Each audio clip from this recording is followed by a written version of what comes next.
Good evening, students. How are you?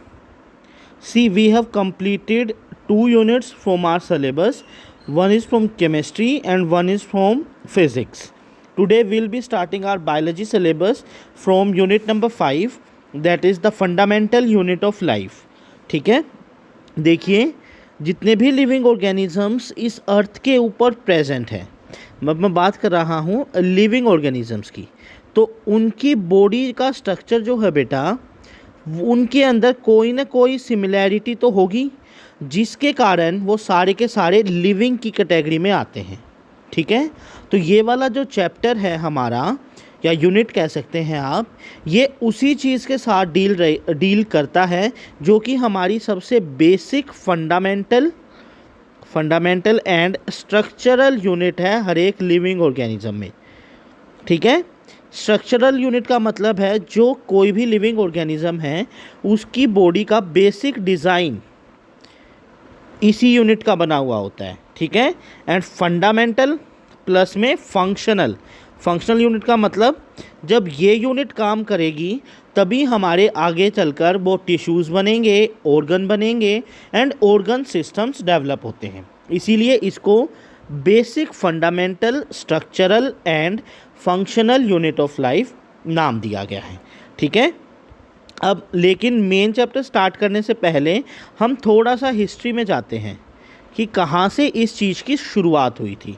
ठीक है ना, क्योंकि अगर हम हिस्ट्री में नहीं जाएंगे तो हम प्रेजेंट सिचुएशन को कंपेयर नहीं कर सकते कि आज के टाइम पर हमारे पास कितनी एडवांस्ड फैसिलिटीज़ हैं और पहले बिल्कुल मिनिमल फैसिलिटीज़ में साइंटिस्ट ने बहुत ज़्यादा मेहनत करके हमारे लिए ये टेक्नोलॉजीज़ तैयार की हैं।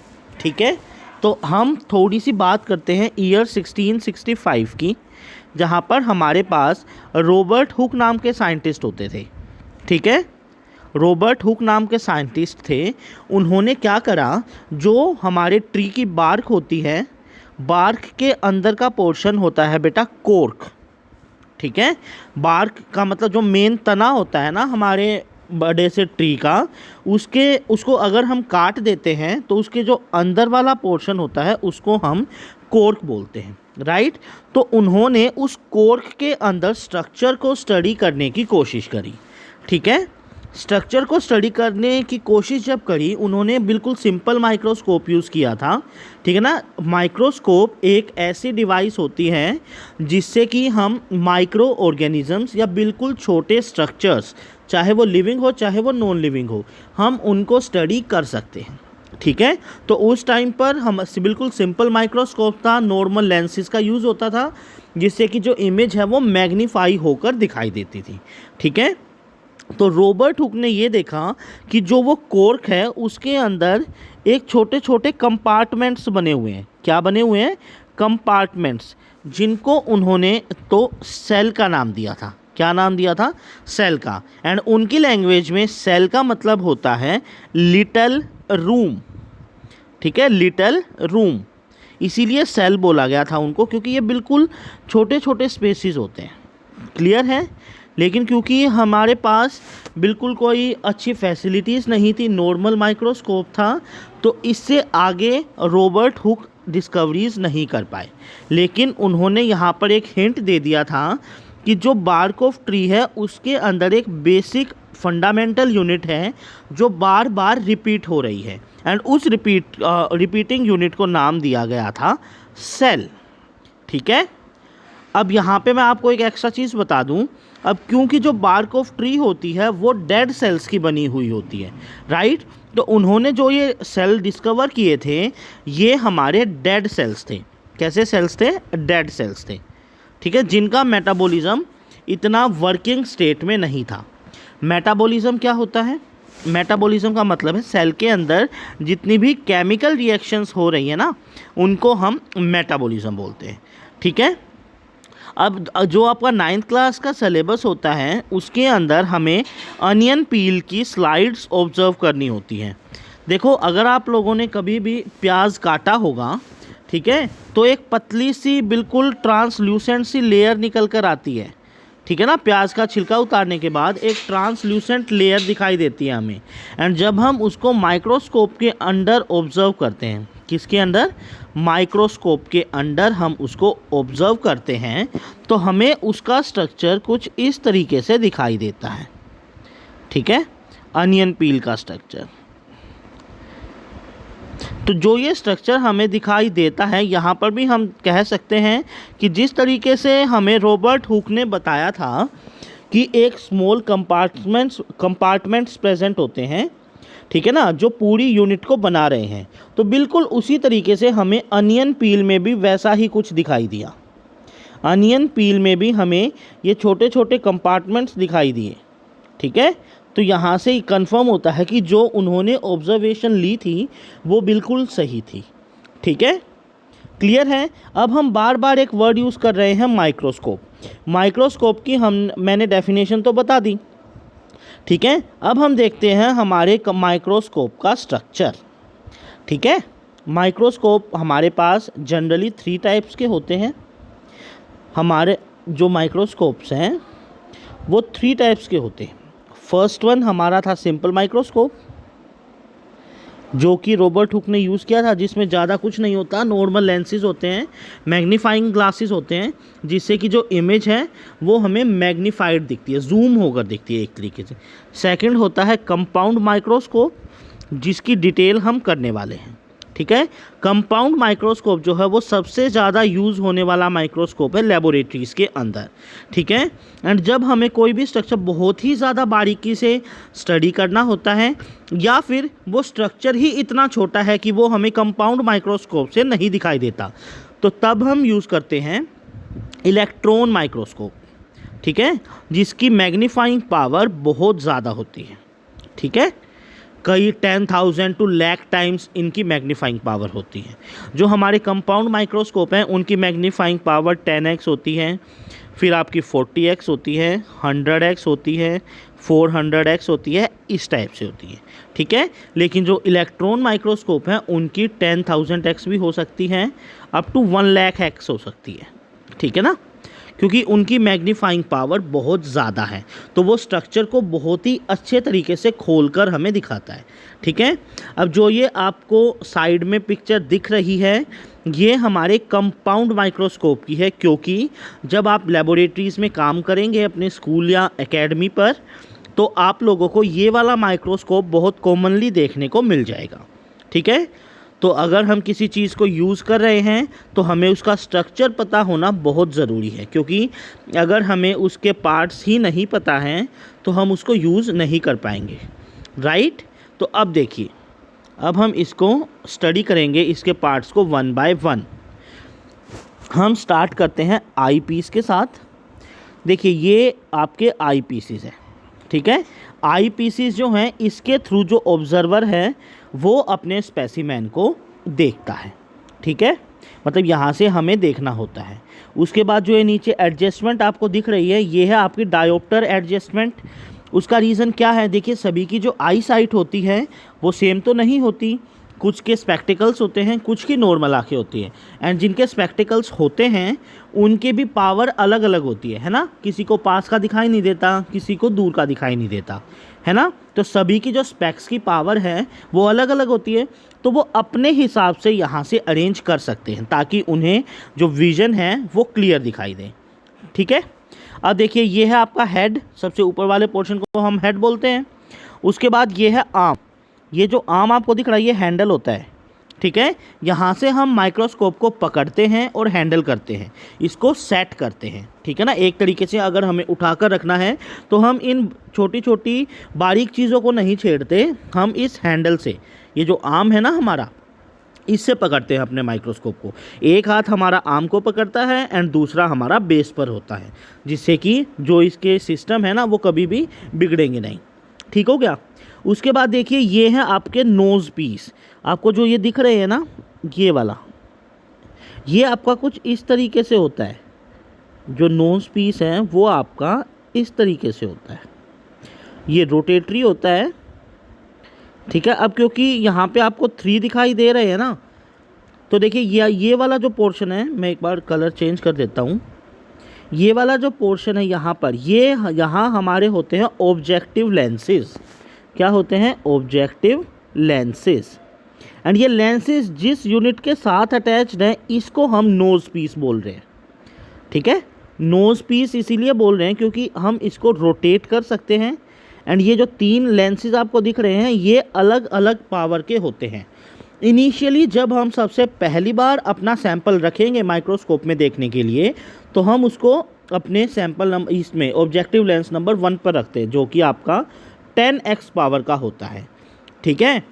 देखो क्या होता है, हम डायरेक्टली अपने सैंपल को 40x या फिर 100x पर विजुअलाइज नहीं करते।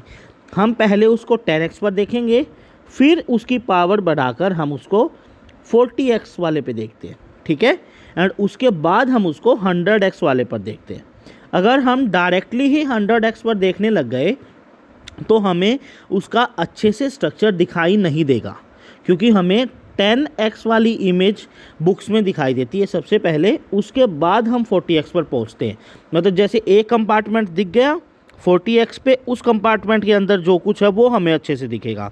एंड 100x पे इन कंपार्टमेंट्स के अंदर भी जो कुछ है ना वो हमें और अच्छे से दिखेगा। लेकिन अगर हम मान लो डायरेक्टली इसी चीज़ को देखने लग जाए तो हम इन चीज़ों को तो नेगलेक्ट कर रहे हैं ना, लेकिन ये देखनी भी ज़रूरी है और ये देखनी भी ज़रूरी है, समझ रहे हो। इसीलिए ये आपके ऑब्जेक्टिव लेंसेज प्रेजेंट होते हैं जिनकी पावर अलग अलग होती है, ठीक है। उसके बाद देखिए मैकेनिकल स्टेज है हमारी और स्टेज क्लिप है। देखो जो स्टेज क्लिप होती है वो हमारी स्लाइड्स को अपनी पोजीशन पर रखने के लिए होती हैं, ठीक है। हमारे पास एक रेक्टेंगुलर स्लाइड होती है, ठीक है, इस टाइप की, जिसके सेंटर में हमारा स्पेसिमेन होता है।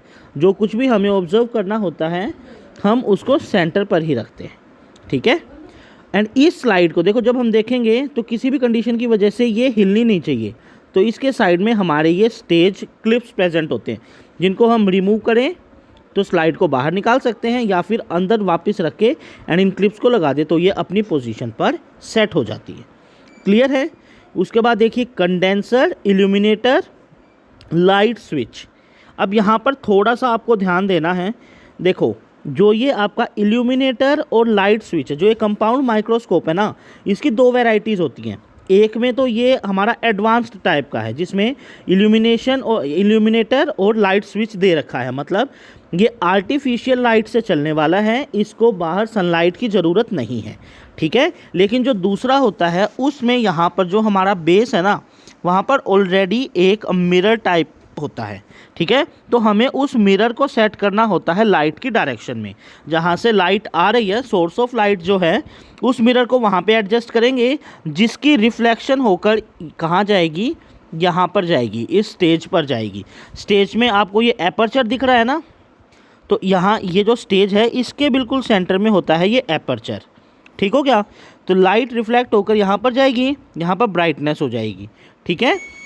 अब देखिए जो ये एपर्चर है इसके ऊपर हम अपनी वो स्लाइड रखते हैं, एंड जो स्लाइड का ये सेंटर वाला हिस्सा है जिसको मैं स्पेसिमेन बोल रहा हूँ ना, जो हमें ऑब्जर्व करना है वो इस एपर्चर पर आना चाहिए, ठीक है, ताकि जो लाइट रेडिएशंस आ रहे हैं वो इसके ऊपर गिरे, ठीक है। एंड इसके ऊपर क्या होंगे, इसके ऊपर हमारे लेंसेज होंगे, तो वो जितना मैग्नीफाई होगा वो हमें आसानी से दिखता रहे।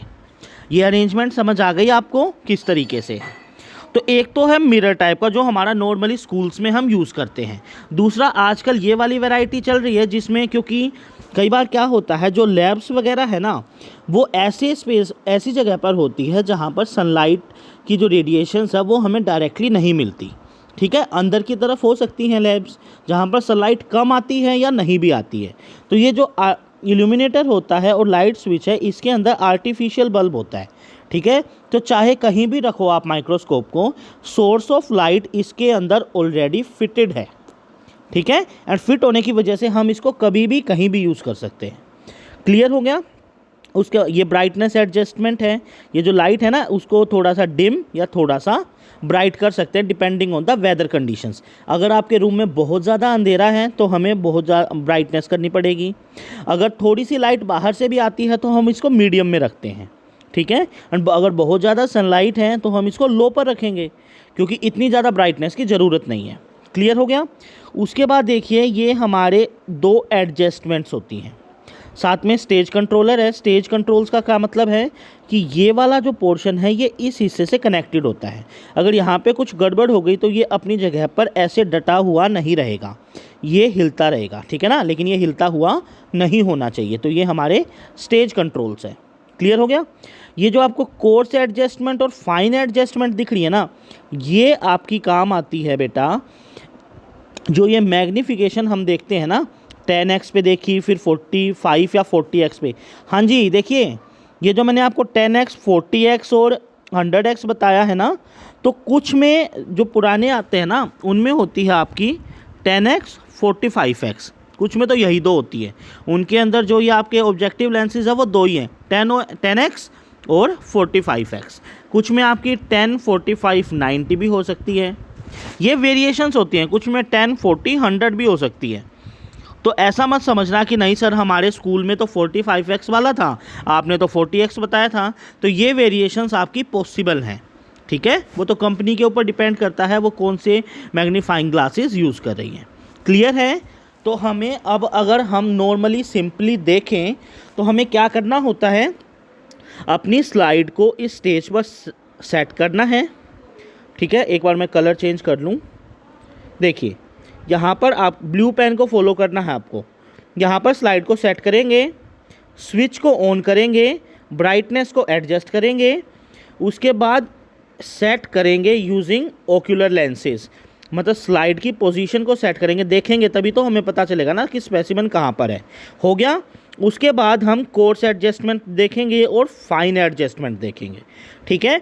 जहाँ पर हमें परफेक्टली वो शेप दिखाई दे रही होगी हमें वहीं पर रोक देना है, ठीक हो गया। बाकी जब स्लाइड रखी है तो क्लिप्स को एडजस्ट तो उसी टाइम पर करना है। ये है आपका माइक्रोस्कोप की वर्किंग, ठीक है। समझ में आ गया ना। फिर देखिए आपने एक बार 10x पे देख लिया, फिर इस नोज पीस को रोटेट कर दीजिए। इससे अगला ही जो ऑब्जेक्टिव लेंस होगा वो आपका 45 या 40x का होगा, ठीक है। फिर उस पे इसको देखिए एंड फिर लास्ट में आप उसकी मैक्सिमम पावर पे देख सकते हैं। जो 90 है, 100 है, 95 है, व्हाटएवर जो भी आपके माइक्रोस्कोप में होगी आप उसी पे देखेंगे। क्लियर है। तो हम इस तरीके से अपने जो माइक्रो स्ट्रक्चर्स है ना, जैसे कि हमारा सेल है, ठीक है, उसको हम ऑब्जर्व कर सकते हैं। आई होप आपको वर्किंग और स्ट्रक्चर ऑफ माइक्रोस्कोप समझ में आया होगा, क्योंकि ये आपका प्रैक्टिकल से रिलेटेड है ना। और हमें सिर्फ थ्योरी पर ध्यान नहीं देना होता, हमें प्रैक्टिकल नॉलेज होना भी बहुत ज़रूरी है। क्योंकि मान लो हमने चीज़ तो पढ़ ली, लेकिन कल को वो चीज़ अगर हमारे सामने आ भी जाए तो हमें उसके बारे में कुछ पता ही नहीं होगा, तो हमारी वो नॉलेज काम की नहीं रहती फिर, है ना। हमें उसके यूजेस तो पता है, लेकिन ना तो उसका स्ट्रक्चर पता कि उसके अंदर है क्या क्या चीज़, एंड ना वर्किंग तो पता ही नहीं है। जब स्ट्रक्चर ही नहीं पता तो वर्किंग कैसे पता होगी, ठीक है ना। तो ये जो बेसिक डिवाइसेस जो नॉर्मल हर एक स्कूल में भी होती हैं एंड हमें मिल जाती है आसानी से, ठीक है ना, तो उनके बारे में तो हमें पता होना चाहिए, ठीक है। अगर आपको फिर भी वर्किंग या स्ट्रक्चर में कोई प्रॉब्लम आ रही है तो कमेंट बॉक्स में जाकर मेरे साथ शेयर कर सकते हैं।